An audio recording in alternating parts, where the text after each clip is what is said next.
Do you have a dark curiosity? Heart Starts Pounding, Horrors, Hauntings, and Mysteries is a weekly podcast hosted by me, Kaylin Moore. Each week, I'll take you on a dark journey through terrifying true urban legends, bizarre true crime cases, chilling tales of backwoods horror, and more.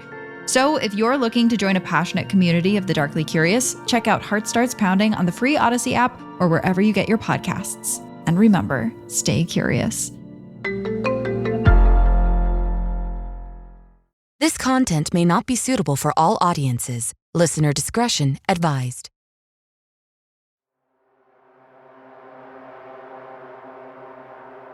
I opened my mouth to scream and warn her, but then I saw his hand. He was holding a knife. I then looked around and found that right in front of my face was a string dangling in midair. I bolted awake in the middle of the night to a loud clap of thunder. The storm was right on top of us. From Killer Podcasts, true tales of horror, bizarre happenings, unexplainable events. This is Disturbed.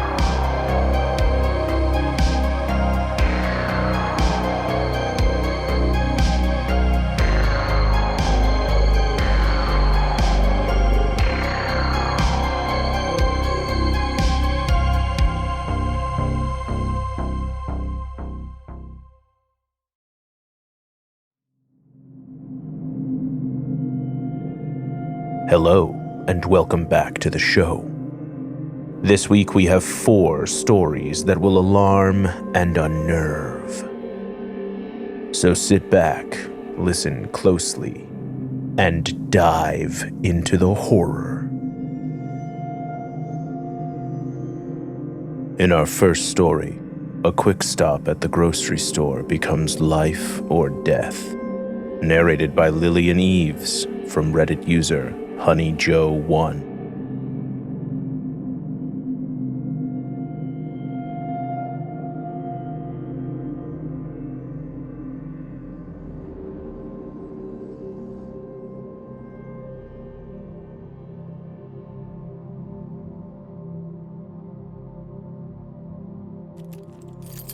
I was at the grocery store around 9 p.m., grabbing a few things before closing. It had been a long and stressful week at work, so I was only just getting off, and my fridge was getting dangerously empty. I pulled up in the mostly empty parking lot and found a spot. As I got out of my car and headed towards the entrance, I noticed 2 people in the lot, a woman and a man. I was in such a rush to get everything before closing that I almost didn't pay them any mind. But that instinct to check on another woman, especially at night, kicked in. I looked over out of courtesy, still walking toward the store. The woman seemed totally fine.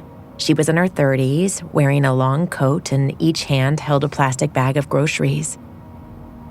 Then I looked over towards the guy and stopped dead in my tracks. He was in his 40s, with a ripped canvas coat and jeans that were clearly too big on him. He had been not too far behind the woman, maybe 15, 20 yards. Now, he had cut the distance in half and was crouching behind cars, hiding from her. I opened my mouth to scream and warn her, but then I saw his hand. He was holding a knife. I hadn't made much progress towards the store, so I ducked behind the nearest car, hoping to God he hadn't seen me. I peered around the trunk, literally shaking. I wanted so desperately to warn her, but I was terrified of what would happen if I did. I was just as vulnerable as she was. What if he was just crazy and decided to come after me instead? I had no way to protect myself, and no one else was around. In the meantime, he was getting closer, hopping from car to car. 50 feet, 40, 30. I needed to do something, but I was paralyzed. I was going to watch someone die. Then she turned around She caught him as he was moving between cars, and she got a good look at the knife in his hand. She screamed and dropped both bags. He was off to the side in between 2 rows of cars, so she had a straight shot back towards the store. She ran, shrieking for help.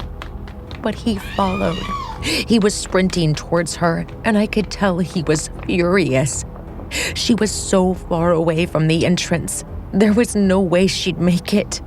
Again, I racked my brain for something to do, with some way to help her, but there was nothing. The stalker got closer and closer. He reached out his arm as he got closer, ready to grab her arm, when someone nearly burst out of the store's entrance.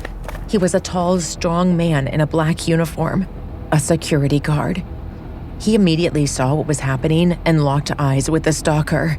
The man stopped his chase and quickly turned around, sprinting in the other direction. The guard raced after him, chasing him around a corner and out of sight as the woman reached the safety of the store. I stood up and tried to collect myself.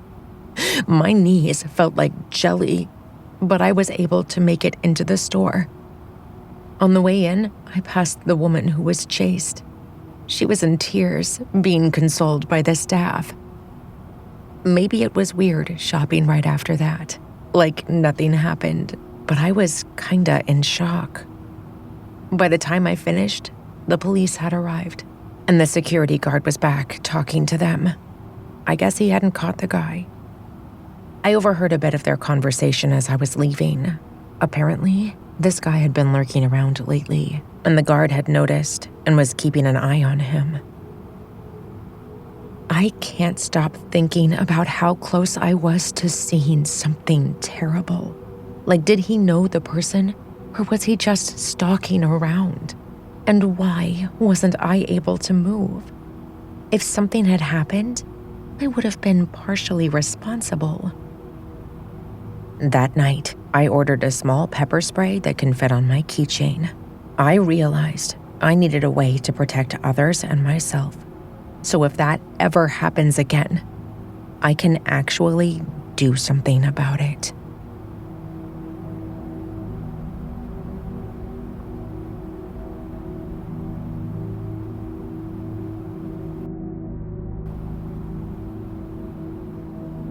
Next, a casual hookup goes from weird to terrifying.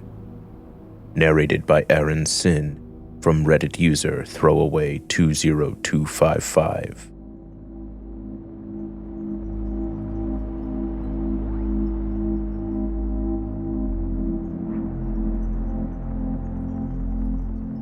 So I recently got out of a long-term relationship. Me and my ex-boyfriend dated for 6 years, and I thought we were going to get married, but it ended up not working out. The last year was rough.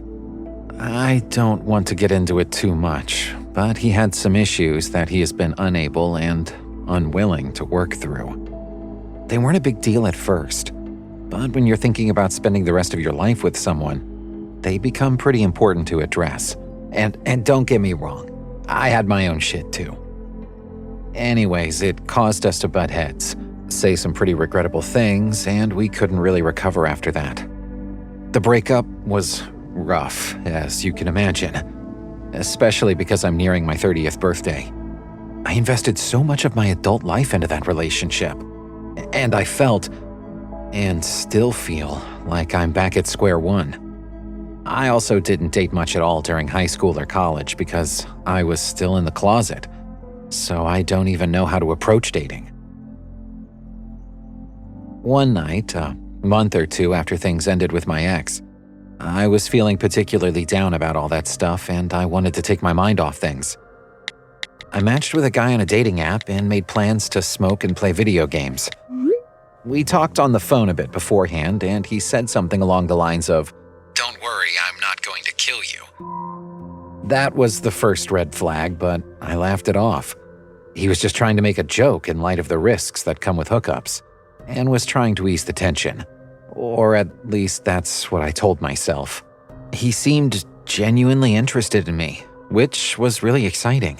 I needed that validation to feel desired, and apparently I was willing to ignore some red flags in order to get it. Anyways, I showed up to his place a day later like we planned. He opened the door and looked just like his profile. He was tall, handsome, and had stylishly messy black hair. But he seemed a bit out of it. Sure enough, when I sat down, I noticed a bunch of those 99-cent vodka shots. 2 were empty already, and 4 were waiting to be opened. Even though he was a little drunk, he seemed to be an okay guy. We smoked in his living room while chatting and playing Mario Kart. We had a bunch of similar interests, and he made me laugh a few times, but things sometimes got awkward. He had this habit of both repeating himself and contradicting himself. And he did it a lot, which made conversation weird at points. Eventually, he made a move, and I was down. Like I said, I craved the attention, and he was hot. We made out for a bit, until he abruptly stopped and pulled away. His face was suddenly really serious. "I didn't bring you here to kill you," he said, making direct eye contact. I told him I wasn't really worried about that, and he repeated it. "I know, but I just wanted to make sure you know I'm not going to kill you." I probably should have left right then. No one in their right mind says anything like that. But I was caught up in the moment and stoned. I brushed it off as more awkwardness, and we went back to making out. Sometime later, he asked me to give him a massage. He told me he had back problems, so I was careful. But eventually he told me I was doing it wrong. He said we should switch, and he'd show me how to do it. We switched, and this is where I realized I needed to leave. He began massaging, but he was pressing down very, very hard. It hurt. I told him he needed to be gentle, and he said something about, "When it hurts, you know it's working." At that point, I asked him to stop, and he just lay on top of me. Out of the blue, he asked, "Why don't you care about yourself?" Immediately, I knew what he was talking about. I've got really bad dental issues, which make it look like I have meth mouth, even though I've never touched hard drugs. I'm working on it, after meeting a very kind dentist, but it's taken me a really long time to do so, because I've been turned away from doctors and hospitals when they see my teeth and write me off as an addict.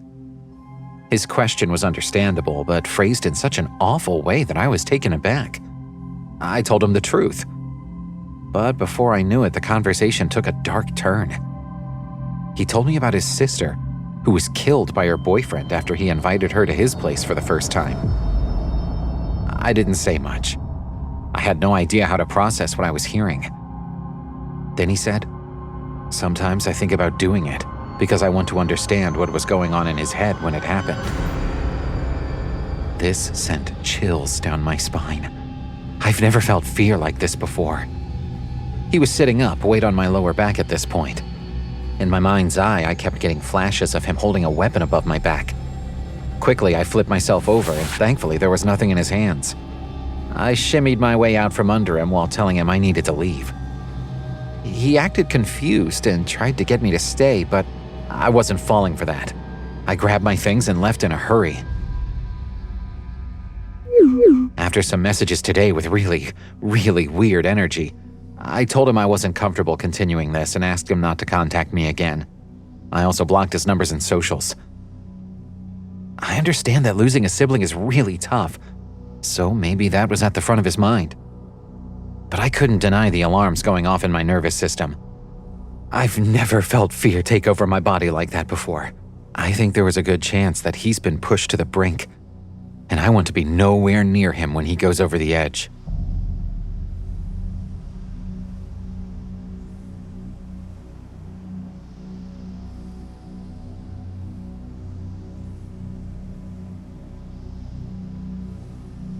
We'll be right back.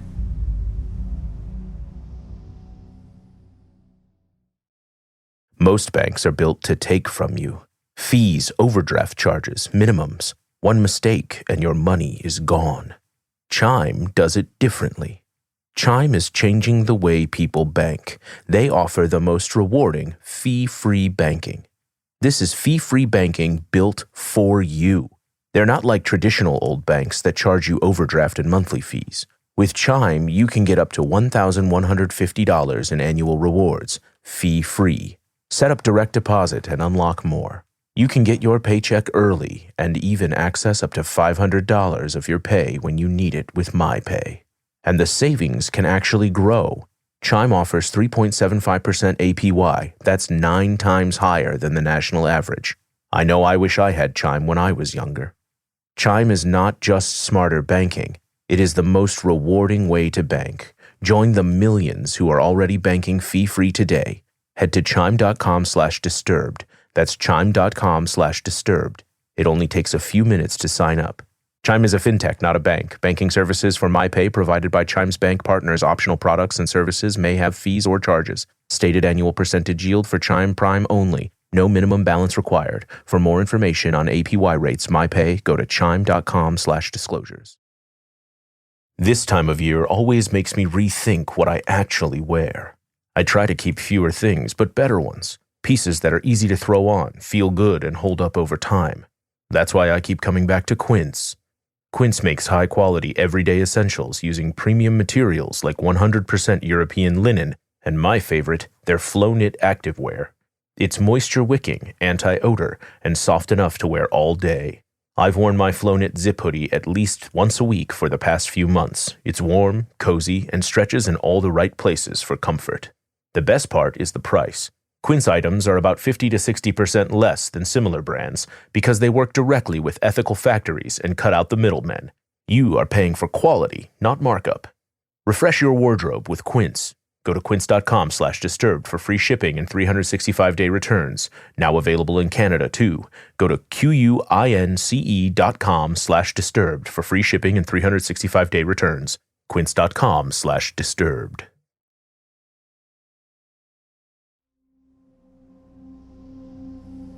Next, strange noises around the house lead to a horrifying discovery. Narrated by Durand Rollinson, from Reddit user United Cranberry 5629.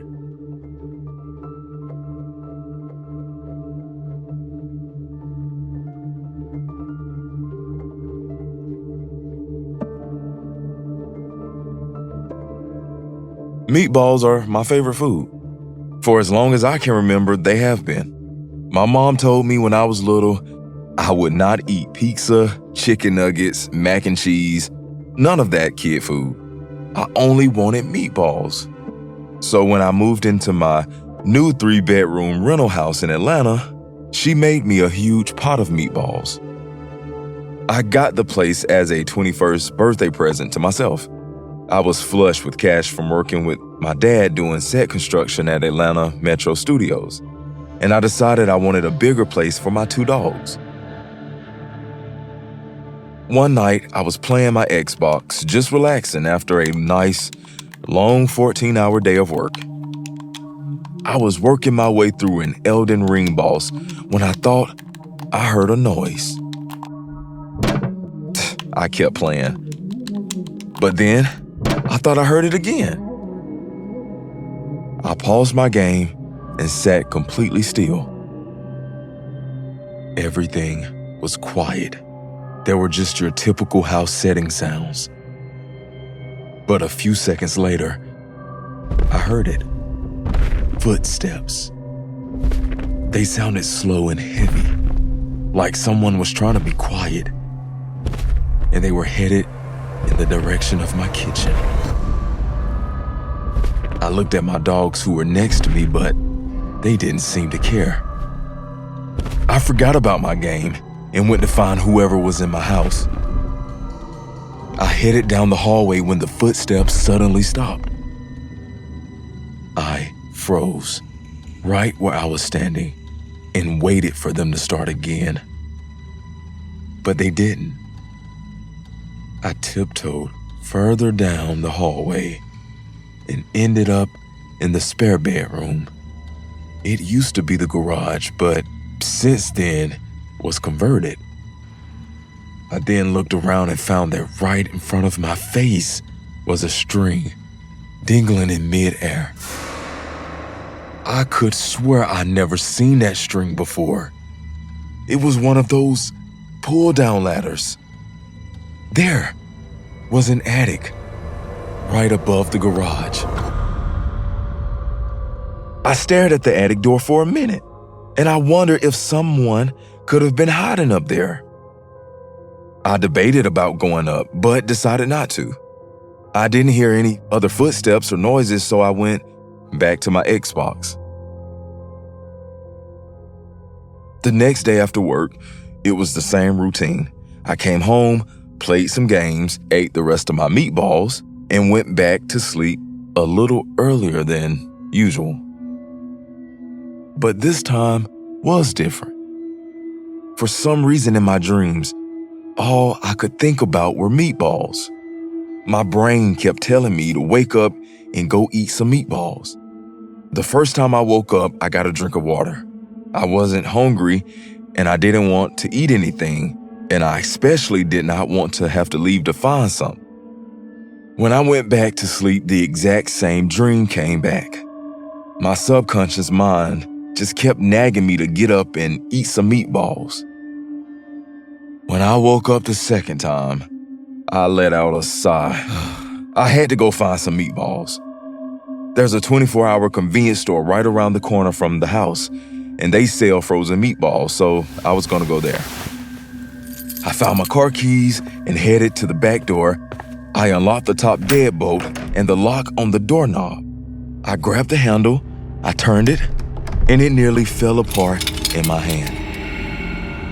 I always used the back door at that house, and when I came home earlier that night, it wasn't loose. I looked at the inside of the doorknob. The two long screws that hold it in place were completely out of the socket. They hadn't fallen out, they were just sitting there. They dangled, like someone had unscrewed them and left in a hurry. Man, I stared at it for about 5 seconds.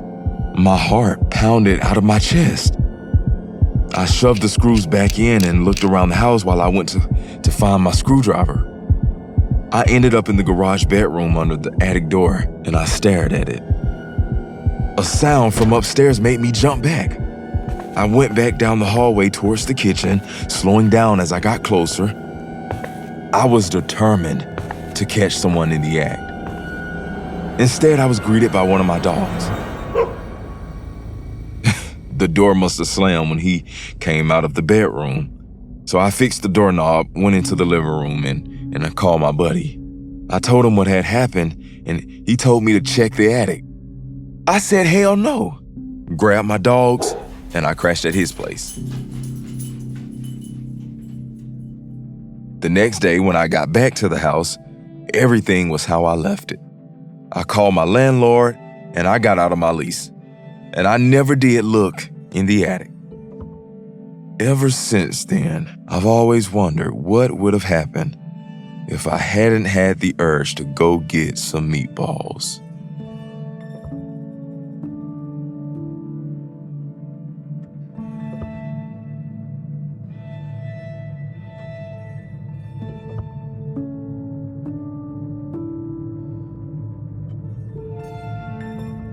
Disturbed will return in a moment.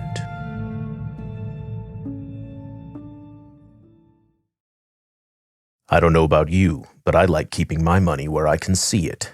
Unfortunately, traditional big wireless carriers seem to like keeping it too. For a long time, I was overpaying for wireless, dealing with high bills, random fees, and perks that did not actually save me anything. Eventually, I got fed up and switched to Mint Mobile. I've been a Mint Mobile user for 3 years now, and I can't recommend it enough to my friends, family, and you, disturbed listeners. Mint exists to fix the whole overpaying for wireless problem.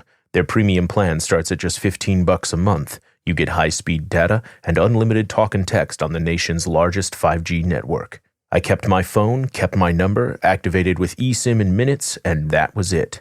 No contracts, no hassle. Compared to what I was paying before, the savings add up fast. Ditch overpriced wireless and get 3 months of premium wireless service from Mint Mobile for $15 a month. If you like your money, Mint Mobile is for you. Shop plans at mintmobile.com/disturbed. That's mintmobile.com/disturbed. Upfront payment of $45 for 3-month, 5GB plan required, equivalent to $15 a month. New customer offer for first 3 months only, then full price plan options available. Taxes and fees extra. See Mint Mobile for details.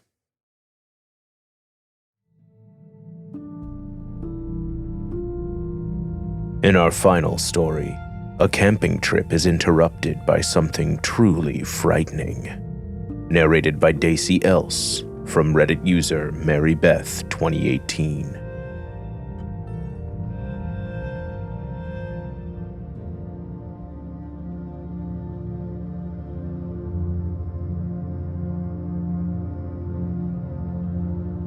My husband and I are avid campers.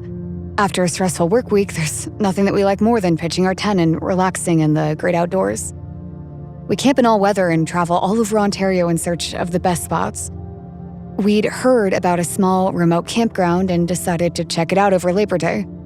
It was only a few hours north of where we lived, and I'd heard that the scenery was breathtaking. We were really excited when we arrived at the park. Everything we'd heard about it was true.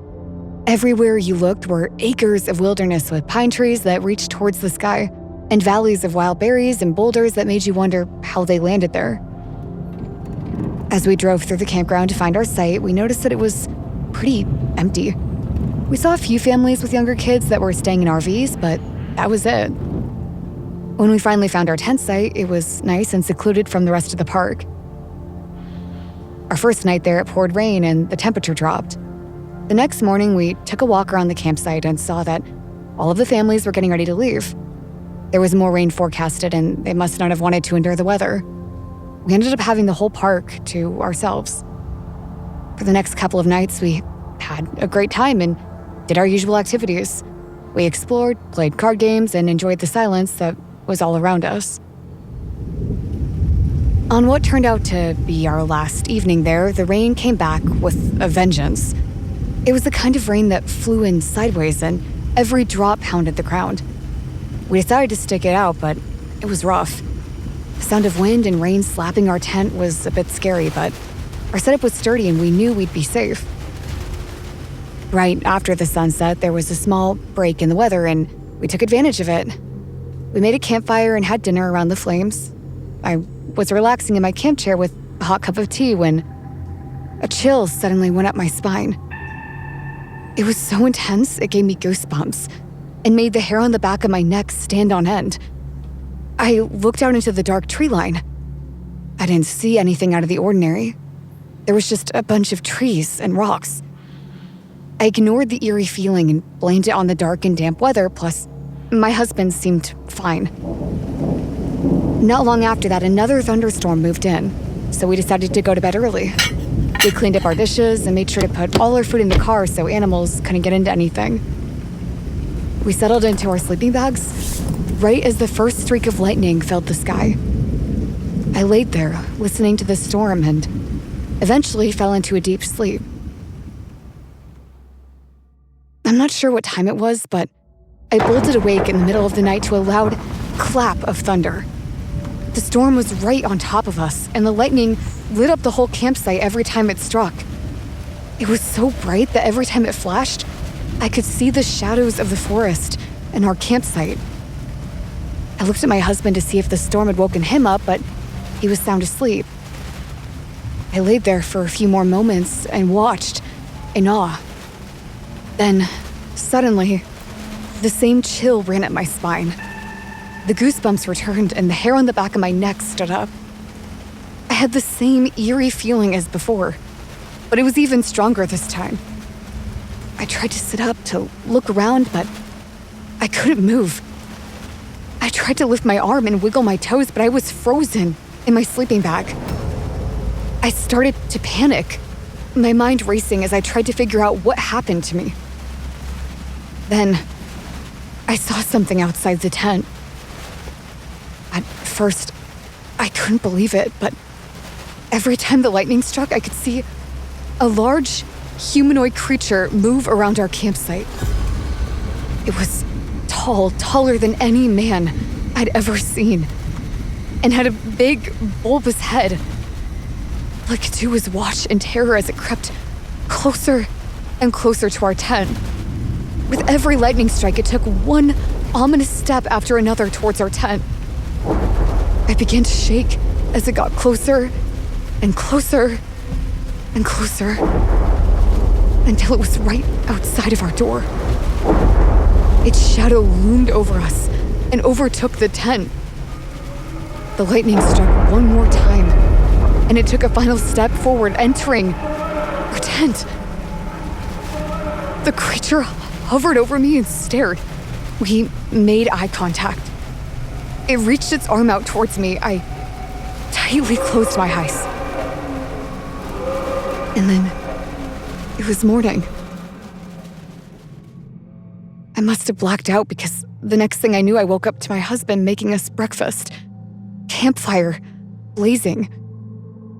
To say I was freaked out was an understatement. We'd probably camped at least 50 times by then, and I had never experienced anything like that before. I told my husband what I experienced, and he seemed a little weirded out, but he brushed it off pretty quickly and said that it was probably just a bad dream. I've had sleep paralysis before, but never anything that seemed so real. The fact that I couldn't move around at the start of it was different from any paralysis I'd experienced before. We continued talking about what happened while we had breakfast, and because I was so freaked out, we decided to leave that day.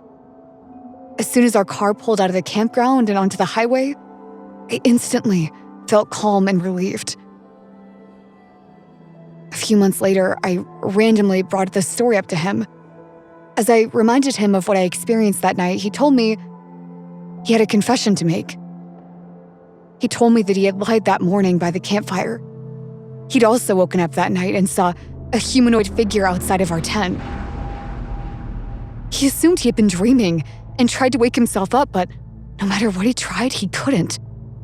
He didn't tell me that morning because he didn't want me to be any more freaked out than I already was, and he was more than happy to cut our camping trip short.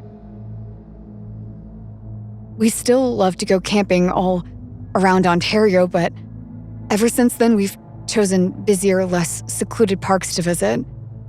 We often talk about that night, and we will never really know what happened to us. What we do know is that what happened that night was the scariest experience we've ever had.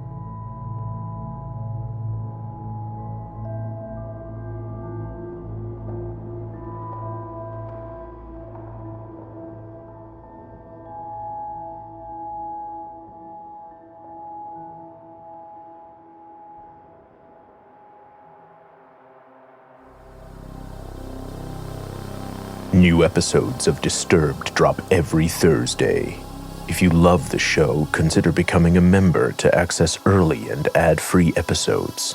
There you can also access our exclusive monthly series, A Night by the Campfire, where we share the scariest stories we can find from professional authors. A few episodes have been released here for free, so scroll down and listen. I'm your host, Doug Bailey, and this has been Disturbed. If you have a story you'd like to share, email us at mystory@disturbedpodcast.com or post on our subreddit, r/disturbedpodcast. If you enjoyed the show, consider subscribing and leaving a review. Disturbed is a production of Killer Podcasts and part of the Evergreen Network. For more true crime and paranormal shows, visit killerpodcasts.com. Our producer is Declan Roars. Audio engineering by Nathan Corson, Sean Rule Hoffman, and Will Pritz. Music by Epidemic Sound and by Carl Casey at White Bat Audio. Bridget Coyne is our executive producer. Until next time, stay safe out there.